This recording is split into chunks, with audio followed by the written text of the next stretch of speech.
Alright, what's crackin' everybody? UFC Noche just wrapped up this last weekend, and we had two title fights inside the Sphere. You had the Sphere wilding out, and Mexicans are apparently gold in the future? I don't really know what that was all about. But I thought the Sphere was pretty cool. It looked okay on TV. I think it's just one of those things where you have to be inside the location rather than just sitting on the couch inside your living room watching on your TV. A live viewing experience probably would have been a lot cooler. But I'm also on the side of fans that doesn't really care much for theatrics and rather would just see fighters fight. I didn't even find one Easter egg Dana White was talking about. Do we even know if anyone really won those $25,000 that he was hyping up, or was that just a lie? I think Mexican fighters went like what 2-6 or 2-7 last night. So not a good run, and they lost their last Mexican champion. No disrespect, but the main and co-main events were so hard to get through. They both ended up being 25-minute decisions that were dictated mostly by wrestling and control. The main card was 4 hours and 14 minutes long, and for comparison, the last UFC pay-per-view, UFC 305, was only 3 hours and 11 minutes long. This one just went on for a very long time, and by the end, it was just hard to get through. You know, I was kind of falling asleep during some of those Alexa Grasso and Valentina Shevchenko scrambles. Morale was able to showcase some of that signature Mexican wrestling to frustrate and wear on O'Malley for 25 minutes. This fight was so weird, man. It started off with Merab trying to argue with Tim Welch, Sean O'Malley's head coach, while fighting Sean. You had Herb Dean try and come in and intervene and stop the action while Sean's trying to press Merab, and Merab's literally not even looking at Sean trying to argue. Just a weird start to the fight. So Tim Welch got in trouble for excessive coaching, while Sean got in trouble for grabbing the inside of Merab's glove trying to get arm bars on him. And even later, Merab started to taunt Sean by dribbling and then kissing him on the neck. And Herb Dean, man, this dude was messing up this whole main event. Whenever Merab kissed Sean, Herb was like, "Hey, yo, man, stop that. You can't do that." So Merab stood up, backed up, and got swung on by Sean. And Herb was like, "Man, I told you to stop, but you're supposed to protect yourself at all times. You're the fighter, man."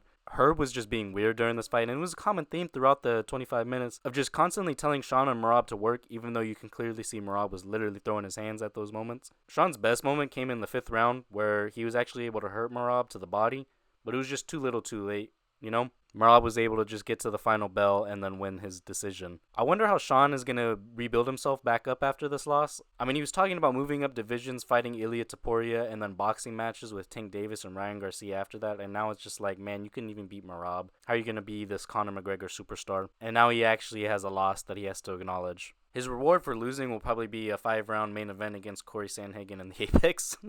No, I'm just kidding. The UFC will probably make Sean O'Malley versus Henry Cejudo next, just because the two of them have some beef or something, I think. I don't. Hey, Sean, I didn't see that. you want a matchup? He's right here. I'd love a tune-up. What do you say, Precious? Serious? What do you say? Are you you're good to go now, Yeah, huh? I'm good to go. Say it. When would you want to bend the knee at what time? Because I think you absolutely suck. What do you weigh? Go ahead, carry on with the interview. Go ahead, carry on. That guy's cringy. I think that Merab's next fight should be against Figgy, but the UFC will probably want to choose Umar Nurmagomedov instead. That's what they seem like they're trying to do in that Octagon interview. And Merab didn't really seem that open to it. I want to see Figgy. I think it's a better fight, and I think Figgy's done more for the division and for the sport as a whole, too. I don't get how the UFC are like, oh, well, let's give Stipe this title shot, but not Figgy. And the co-main event was even harder to get through. I thought that Valentina could have controlled Grasso going into this fight with her wrestling and top pressure, but I thought Alexa Grasso would have been able to be better in this time off and get up off her back more consistently. It took Valentina 3 fights to finally implement a good game plan against Grasso and dominate, and it paid off finally. Valentina had 16 minutes and 4 seconds of top control time and landed 8 of her 12 takedowns. Fun fact about this fight, in the 4th round there was only 3 total strikes landed from both fighters. The best rivalry in the history of this division is over, and Valentina is once again champion.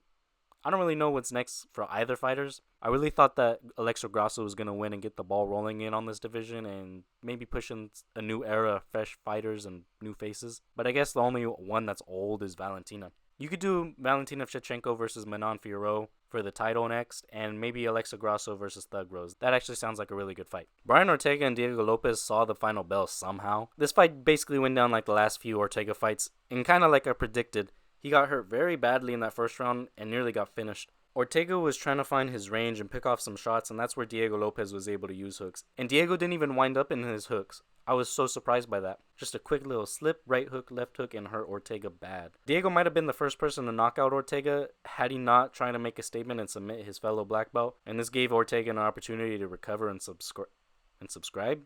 yeah, you should subscribe to. Survive.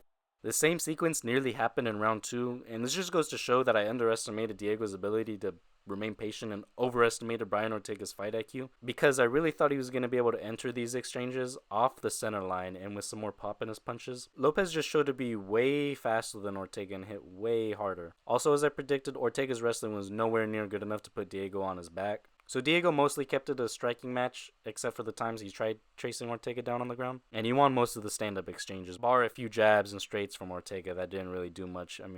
Look at their faces. Now that this fight finally happened and it's over, Diego Lopez is most likely going to enter at the top 3 of featherweight, moving up from number 12. I think that for Diego Lopez's next fight, he should either face Volkanovski or the winner of Aljamain Sterling versus Movsar Evloev to determine the right number 1 contender. This was Ortega's final fight in the featherweight division, and it doesn't really look too good for his future moving up 10 pounds. A fight against Rafael Fiziev or the winner of Renato Moicano versus Benoit Saint-Denis would be good, excellent fights for Ortega moving up, I think. It would give him a chance to move down in the rankings after gatekeeping his rank at featherweight for years, and it would give him a chance to acclimate to the weight difference, and give him a chance to see some lower skilled fighters before moving up to the upper echelon of the lightweight division.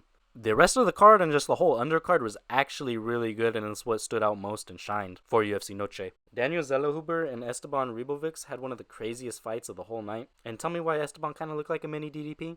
The craziest round of the whole night, though, goes to Joshua Van and Edgar Chairez. There's multiple times in that fight where it should have been stopped, but these fools are like, nah, let me charge up a spinning elbow. They were going crazy. Seriously, go watch that round if you can find it. Ode Osborne took up half of the press conference and fumbled his win after knocking down Lazy Boy in the first exchange. And then you had Irene Aldana have one of the worst cuts I've seen live.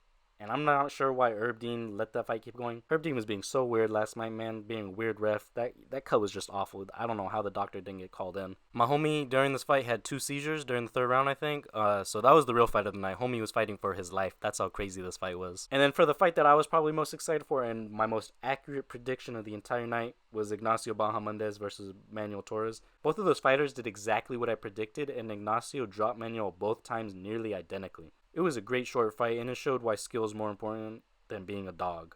Kellen Souza also got a really cool rear naked choke in the first round, finishing Yasmin. And Raul Rosas Jr. opened up the show with the UD win.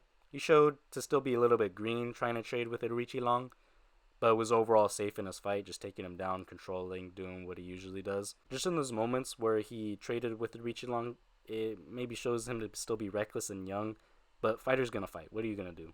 And he also got the crowd to shout chiwiws with him, so double W. And that's the end of UFC Noche. We're on to UFC 307, Salt Lake City. Dana White said he had enough of the Mexicans and wanted to go back to the white people. So guess we'll see you there at the next breakdown. Thank you for watching. Head kick that subscribe button, and I'll talk to y'all later.